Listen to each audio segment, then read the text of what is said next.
San Pablo está escribiendo a Timoteo desde la cárcel que todos los que siguen piadosamente a Jesucristo serán perseguidos.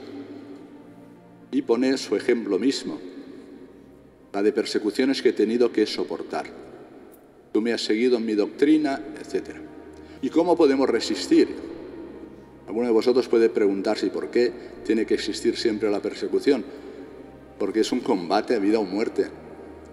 Lo que Jesucristo ha venido a traernos es la salvación. Pero el príncipe de este mundo ha gobernado este mundo y tiene sus aliados, y la lucha es a muerte. Y por tanto, todo lo que entran desde el principio del bien y quiere convertir el corazón de las personas y llevarlas hacia Dios es combatido. En la vida personal, en lo que es el ambiente en el que vivimos, y por todos los que a lo largo de todas las generaciones han querido dominar este mundo. Y por tanto, insisto que esto sucede ahora mismo, la persecución de los cristianos es la más cruenta de todas las persecuciones y en todos los momentos. Esta iglesia está dedicada a los santos niños, justo y pastor, que fueron mártires y son el principio de nuestra iglesia. Y eso porque ya el Maestro, el Señor nos lo dijo así: si me han perseguido a mí, también os perseguirán a vosotros, porque se trata de instaurar el reino de Dios. Y el príncipe de este mundo no quiere, y las fuerzas del mal no quieren, porque eso significa reconocer la soberanía de Dios y no la soberanía de ellos. El ángel caído por la envidia de que Dios tomara carne nuestra, Jesucristo, y se hiciera hombre. Él, que es un ángel, que no quiso aceptar esa condición de dependencia en la soberanía de Dios. Bueno, pues, ¿y cómo podemos resistir? Eso se da ya por descontado. Si quieres vivir piadosamente siguiendo a Jesucristo, serás perseguido, cruentamente o incruentamente.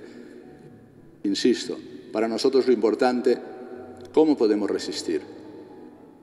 Y San Pablo le dice a Timoteo: más allá de que has seguido mi doctrina y que has seguido las virtudes que te he enseñado, tú permanece, verbo permanecer, permanece en lo que aprendiste y en lo que creíste, por aquellos que te han enseñado la fe. Y tú que desde pequeño conoces las Escrituras, qué importante es esto, ¿no? Hoy ya esa transmisión de la fe en las familias no está asegurada. Pero cuando yo era niño, sí. En casa conocíamos la historia sagrada, y para nosotros los grandes héroes era la historia sagrada. Y desde niño uno encuentra el sabor de las Escrituras, Antiguo y Nuevo Testamento. De jovencito ya a mí me regalaron un Nuevo Testamento, pequeñito, para poderlo llevar en el bolsillo. Y lo llevaba siempre en el bolsillo. Y me dijeron: tú tienes que leer cada día un trocito del Evangelio. Bueno, pues un trocito del Evangelio. Recuerdo, vamos, como ahora mismo, los momentos en que disimuladamente sacaba el Nuevo Testamento para leer el trocito. Pero, insisto, de todo esto tiene que continuar siendo. Resistimos porque desde niños se nos ha transmitido la fe, porque la hemos alimentado con las Sagradas Escrituras, la palabra de Dios. La palabra de Dios, lo que llamamos las Escrituras, Antiguo Testamento, esa palabra significa alianza, y Nuevo Testamento, contienen la palabra de Dios, que tiene dos autores. Porque vosotros decís: ¿y por qué leemos la palabra de Dios y la proclamamos? Tiene dos autores. Dios, a través del Espíritu Santo, que inspira al autor sagrado y el autor sagrado mismo. Y va destinado a un pueblo. ¿Y qué contiene la Sagrada Escritura? Pues la verdad de Dios, que caminando con nosotros nos viene a ofrecer la salvación. Y por tanto, la verdad que hemos de buscar en la Escritura es la verdad religiosa de nuestra salvación. Hay cosas por el autor sagrado que tiene, pues el conocimiento que tiene, pues que va narrando y no son ni siquiera las fechas exactas o los acontecimientos de manera como si estuviéramos viendo una película, porque lo importante es que él, con la luz que tiene, va narrando lo que ocurre, pero lo que a nosotros nos interesa es una historia que se está desarrollando y es una historia de salvación. Y por tanto buscamos la verdad religiosa, no la verdad que después se puede contrastar con la ciencia por datos históricos o por resultados científicos en las ciencias humanas y en las ciencias directamente. No, buscamos la verdad religiosa de nuestra salvación. ¿por qué decimos palabra de Dios o palabra del Señor? Porque es Él el autor. El autor principal es el Espíritu Santo. Y el agiógrafo, el que escribe inspirado por el Espíritu Santo. Cuando nos introducimos en la Sagrada Escritura, las partes más importantes que se estudian es el tratado de la inspiración. ¿Qué significa eso? Los musulmanes dicen que el Corán fue dictado por Alá al profeta y por tanto es como escribir al dictado. Y no pueden modificar nada ni interpretarlo, sino que es lo que está escrito en el Corán. No es así la Sagrada Escritura. La Sagrada Escritura, inspirada por el Espíritu Santo, entra dentro de lo que es el momento en que se está escribiendo y por tanto tiene el carácter del momento también cultural, lo que llamamos los géneros literarios, modos de narrar verdades religiosas, a veces narradas como una historia o como algo que es como un argumento y un relato, por ejemplo, los relatos de la creación. ¿Qué significa? ¿Que el lunes, el martes, el miércoles, los días de la semana? No, significa que Dios creó todo de la nada. Y lo creó, y el autor, sea el autor sacerdotal, uno de los relatos, o el autor yavista, lo que hace es narrarlo contando un relato, a veces semejante incluso con otros relatos de culturas que son cercanas y vecinas. Pero lo importante es lo que profesamos en el credo. Creo en Dios Padre, creador de todas las cosas, la creación. Y después la creación del hombre, su imagen y semejanza. Eso se llama un género literario. Digo, porque a veces quieren hacer entrar en contraste los 7 días de la creación con todo el proceso de lo que ha sido la evolución, ¿no? Si no hay por qué entrar en contradicción.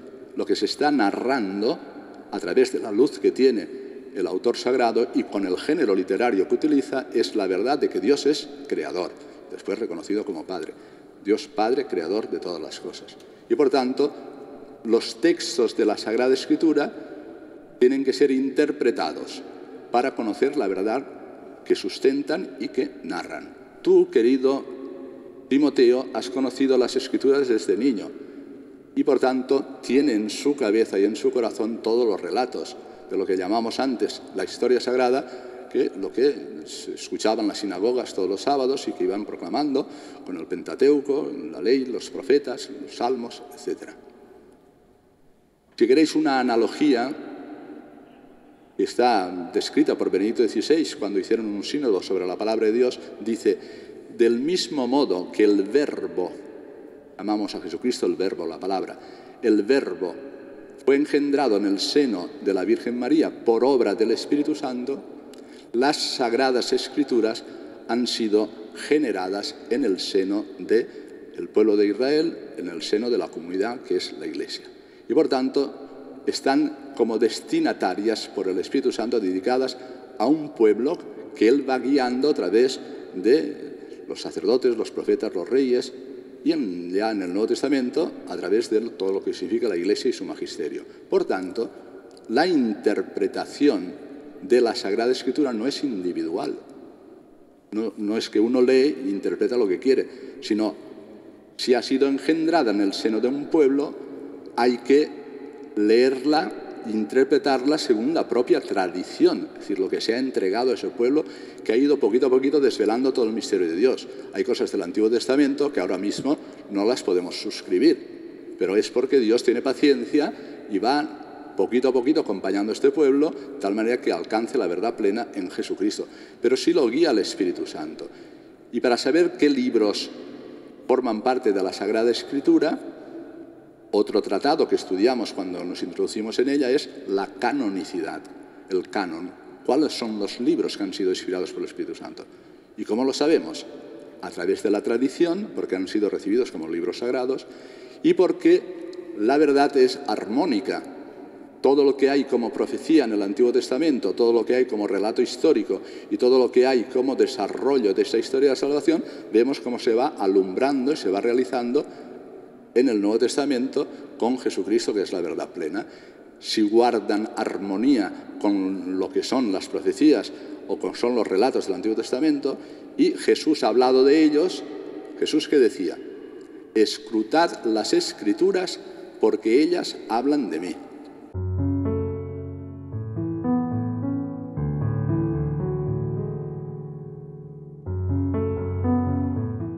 Toda la Escritura contiene a Cristo. Si quieres conocer a Cristo, y le dice San Pablo a Timoteo, para que conociendo las Escrituras puedas vivir como un hombre de fe, como un hombre que se encamina a vivir según la gracia de Dios para poder alcanzar la perfección de tus obras.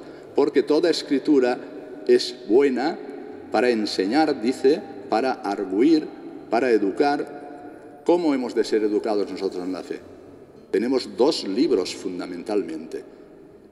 Uno que procede directamente de Dios, que es el libro de la creación, lo que llamamos la naturaleza. Dios ha escrito en la naturaleza porque todas las obras que Él ha hecho hablan del autor. El primer libro es el libro de la creación. Y el segundo libro son las Sagradas Escrituras. ¿Y qué ha hecho la Iglesia? Recogiendo la sabiduría de los dos libros, el libro de la naturaleza y el libro de las Sagradas Escrituras. Sagrada Escritura significa, o la Biblia, los libros. Biblia significa los libros. Nos regala orgánica y sistemáticamente las verdades de la fe en el Catecismo de la Iglesia Católica. Ahora, el Catecismo, que está organizado sistemáticamente en 4 partes, es lo que la Iglesia, después del Concilio Vaticano II, nos ha entregado como el Catecismo para adultos. Está destinado a los obispos para que enseñen, pero para todos los fieles, sistematizado. ¿De dónde arranca todo? De la revelación de la palabra de Dios, que tiene su testimonio más grande en las Sagradas Escrituras, y del libro de lo que el Señor nos ha regalado a través de la creación. ¿Es buena la Sagrada Escritura para educar? ¿Y cómo vamos a ser educados por la palabra de Dios? Porque para eso hemos de introducirnos en ella. Y lo que la Iglesia nos enseña es, como lo vivían entonces los que acudían a la sinagoga, es escuchar la palabra de Dios, meditarla personalmente. Entonces uno, ¿cómo toma la Escritura en las manos? Primero, si ha sido inspirada por el Espíritu Santo, invoca al Espíritu Santo. Ven, Espíritu Santo, llena los corazones de tus fieles, o asísteme, Señor, en esta oración que voy a hacer partiendo de la palabra. Toda la oración cristiana siempre parte de la palabra de Dios. O evoca la palabra de Dios, o conduce a la palabra de Dios. Después se lee el texto, como hemos hecho nosotros, lo leemos una vez solo, pero cuando uno medita la palabra de Dios, lo repite varias veces, y si es posible en voz alta, para que vaya no perdiendo ningún detalle, sino que vaya poquito a poquito entrando en ella. Y a partir de esa lectura es cuando el Señor nos va hablando, porque, insisto, la palabra de Dios tiene como autor a Dios. Nos habla y despierta en nosotros lo que Él quiere en este momento regalarnos. En algún momento, cuando uno va escrutando la palabra de Dios o va meditando un texto de la palabra de Dios, se para, porque algo le ha tocado el corazón. Y ahí se inicia un proceso de rumiar esa palabra, de llevarla al corazón, y eso es lo que llamamos la meditación, que significa rumiar. Es como los que van tomando los animalitos, ¿no? Llenan su boca y después van rumiando lo que han puesto en su boca. Pues igual la meditación hace eso mismo. E inmediatamente, en la medida que va rumiando la palabra de Dios, surge en ti el deseo de hablarle. Y la oración es coloquio de amistad con aquel que sabemos que nos ama, Santa Teresa. Pero hablamos con Él, con las palabras que nos ha dado. Mucha paz tienen los que siguen la ley del Señor. Tus preceptos, Señor, me dan la vida. Exactamente. Y tú vas poquito a poquito hablando con el Señor, pero a través de lo que Él te ha dicho en la palabra de Dios, en el texto que estás meditando. Y eso se llama la oración. Y no acaba todo ahí. Para eso necesitas un poquito de quietud. Antes de entrar en la oración necesitas un poquito de tiempo, porque después que tú hablas con Él, orar es abrir la boca. Os oris es boca. Abrir la boca, orar, hablar con Dios, y a la medida que vas hablando, pues es como quien habla con un amigo y le va suscitando en el corazón una respuesta a aquello mismo que está meditando, que es el final de la oración. La oración cambia la vida de las personas. Por eso le dice, tú, si quieres permanecer y no tengas miedo de las persecuciones porque te van a perseguir, pues permanece en lo que aprendiste y creíste. Y ya que desde niño conocías las Sagradas Escrituras, pues ahí es donde tienes que arraigar tu tu propia permanencia en el Señor para poder conocerle. Insisto, la oración con la palabra de Dios cambia la vida, porque acabas diciendo, ¿y qué quieres que haga? Y el Señor va suscitando una pequeña respuesta que, educado por los sacerdotes o el director espiritual que te acompañe, hará que no sea grandes cuestiones, porque en la vida las grandes cuestiones se deciden en ejercicios espirituales, en los momentos en que sosegadamente tomamos decisiones que afectan a nuestra vida, pero después son pequeños aspectos que van perfeccionando nuestra vida, para que al final nosotros podamos alcanzar las obras buenas que el Señor nos regala. No conocer las Escrituras es no conocer a Jesucristo.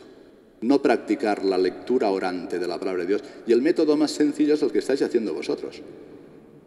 Uno puede en tiempos determinados, en Cuaresma, en Adviento, cuando tiene más tiempo, pues decir, ahora voy a leer todo el profeta Isaías. Y eso se hace de una vez y puede hacerse varias veces. Pero lo normal es seguir el método litúrgico, el que estamos siguiendo nosotros. Cada día el texto correspondiente de la misa. La misa, sabéis que la palabra de Dios se va distribuyendo en 3 años, el ciclo A, el ciclo B y el ciclo C. En 3 años prácticamente se lee toda la Escritura, Antiguo y Nuevo Testamento. Algunos pasajes no aparecen nunca, son así, diríamos, pero lo sustantivo aparece todo. Y en 3 años, con la misa diaria, en la medida en que vas meditando los textos sagrados cada día, vas configurando tu vida con el Señor. Los católicos a veces no hemos apreciado tanto la palabra de Dios, las Sagradas Escrituras. Parece que sea un tema más de los protestantes, que solo tienen la palabra, no tienen los sacramentos. Pero nosotros hemos de unir ambas cosas. Os decía una vez que lo católico es esto y también lo otro. O sea, la palabra y los sacramentos, la fe y las obras, las Sagradas Escrituras y la tradición. Porque para leer bien y meditar la palabra de Dios, la leemos en la tradición de la Iglesia, a través de la luz de aquellos que como pastores nos guían el magisterio, para que ya que fue engendrada en el seno de un pueblo, ese pueblo la mantenga como alimento que lleva adelante la historia de salvación.